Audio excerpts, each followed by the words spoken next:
Bonjour à tous, j'espère que vous allez bien. Alors je fais cette petite vidéo juste là parce que l'histoire est arrivée là, de suite là. Donc j'espère que vous allez me voir assez suffisamment.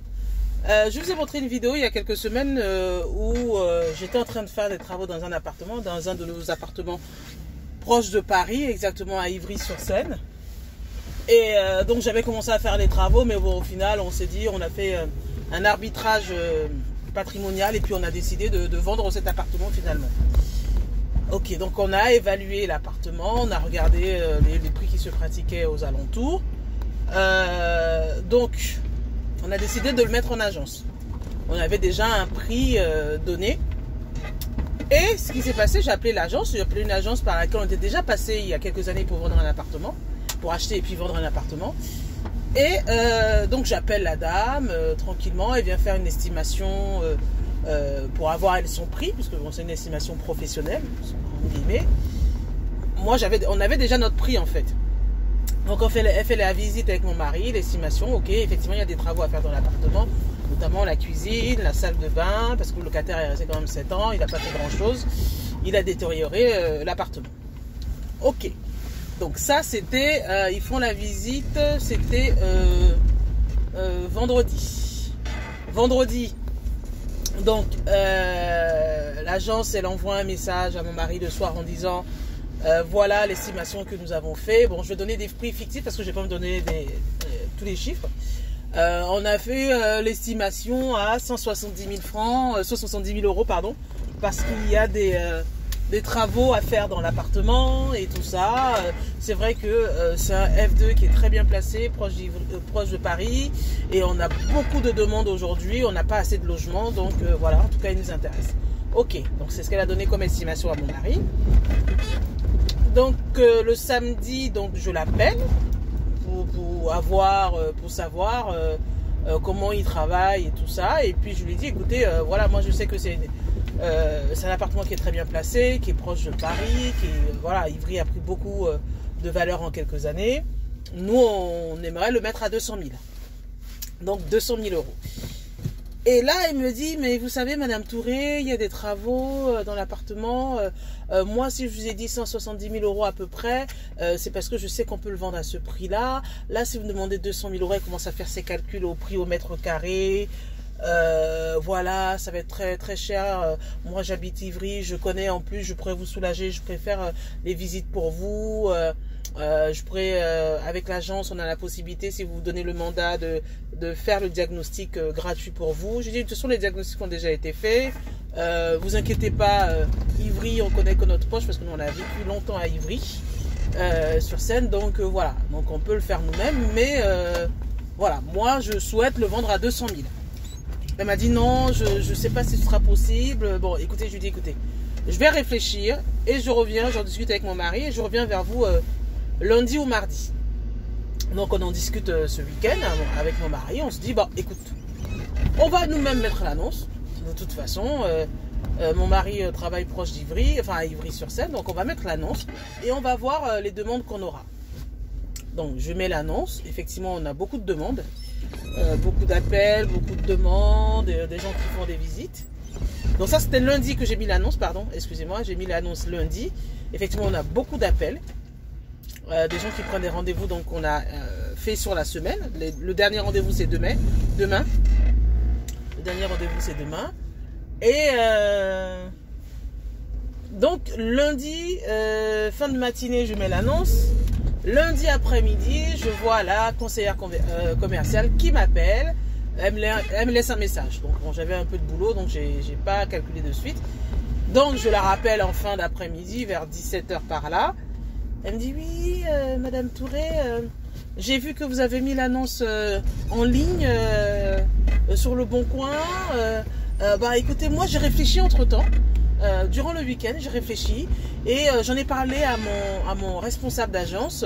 Je pense qu'on peut essayer même de le proposer à 210 000 euros, le pousser un peu plus loin et voilà, nous on va faire un effort sur notre commission parce qu'il prenait une commission de 12 000, donc on va descendre sur la commission à 10 000 euros et voilà, on est prêt à prendre le mandat et à vendre le bien à 210 000 euros.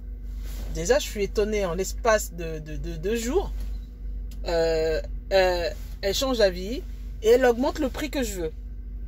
Bon, après, ça peut être n'importe quel prix, mais je ne vous ai pas donné les prix exacts, mais je vous donne des chiffres ronds. Donc, 200 000 euros. Je lui dis, oui, effectivement, bah, écoutez, je suis étonnée. Elle me dit, oui, bah, parce qu'en fait, j'ai réfléchi entre-temps, j'en ai discuté avec mon responsable d'agence, voilà. Je fais, ok, écoutez, bon, à mon niveau, il n'y a pas de souci, mais sachez qu'on a déjà programmé 3 visites dans la semaine. Il y en a une ce soir, d'ailleurs, et puis une demain, ça se termine demain. Donc, voilà, ok, on part sur un mandat avec vous. Simplement, nous, si on a des vendeurs, des acheteurs, pardon, bah on fera de notre côté. Elle fait, ok, il n'y a pas de souci, tout ça et tout. Alors, je vais vous envoyer un mail, vous allez me donner toutes les informations nécessaires, le titre de propriété, la taxe foncière, enfin, les informations sur la copropriété et tout ça, pour que l'agence fasse son travail. Et donc, voilà, on va mettre le mandat, elle est vraiment motivée. Donc, quand je raccroche, au début, je comprends pas, je me dis, mais qu'est-ce qui se passe? Samedi, je l'appelle, je discute avec elle, j'essaie de trouver les arguments pour qu'elle puisse passer le prix à 210 000 euros. Elle me donne d'autres arguments en disant non, c'est pas possible à 200 000 euros, 170 000 euros et tout ça et tout. Et là, en 2 jours, bim, elle me dit 210 000 euros, même plus que ce que je demande. Et en fait, la leçon que je tire de ça, c'est que déjà, quand tu es en position de force, il ne faut pas beaucoup parler. Quand tu es en position de force, il ne faut pas beaucoup parler. Quand tu es en position de force, tu agis direct. J'ai vu ça, j'ai pris mon temps pour discuter avec elle samedi. Elle n'a pas écouté mes arguments, elle est restée sur son argument. Et dès qu'elle a vu lundi mon annonce, parce qu'elle sait très bien que je peux le vendre à ce prix-là, c'est vrai que là on peut le vendre, mais on n'a pas beaucoup de temps en fait. On a beaucoup d'activités, on n'a pas beaucoup de temps. Bon, moi je ne perds pas d'argent parce que c'est le prix que je veux. Donc là, elle sait que on peut le vendre. Donc dès qu'elle a vu l'annonce, elle m'a appelé de suite. Je n'ai même pas eu le temps de négocier, qu'elle avait déjà même augmenté le prix pour moi. C'est-à-dire que ça montre bien que souvent l'agence immobilière, quand elle te contacte et qu'elle te propose un prix, en général, elle sait qu'à ce prix-là, elle peut le vendre. C'est-à-dire que quand elle m'a dit, voilà, moi je propose à peu près à 170 000, 175 000 euros, elle sait que si elle propose ce prix-là, en 2 jours, l'appartement est parti. Mais si elle le propose à 200 000 euros, ça va mettre peut-être 2-3 semaines, voilà, il y aura peut-être une négociation et tout ça, et qu'elle a envie d'avoir le mandat pour le vendre de suite. Donc moi, j'ai rien dit quand elle m'a dit, ok, je ne peux pas. J'ai rien dit. Je dis, ok, il n'y a pas de souci. Je vous rappelle, je suis passé à l'action. J'ai mis l'annonce directement sur le bon coin. Je veux dire, 15 minutes après l'apparition de l'annonce, elle m'a appelé direct. Donc, c'est-à-dire que l'action fonctionne bien et elle a donné tous les arguments. En fait, elle a trouvé tous les arguments pour vendre, non seulement au prix que j'ai demandé, mais en plus, elle a rajouté 10 000 euros dessus. Donc, voilà, c'était juste une petite histoire là qui m'est arrivée il y a quelques jours. Et donc, je voulais vous la raconter. Je voulais savoir si, est-ce que vous êtes déjà passé par ce genre de négociation à l'envers, en fait. Est-ce que ça vous est déjà arrivé? Comment vous avez fait?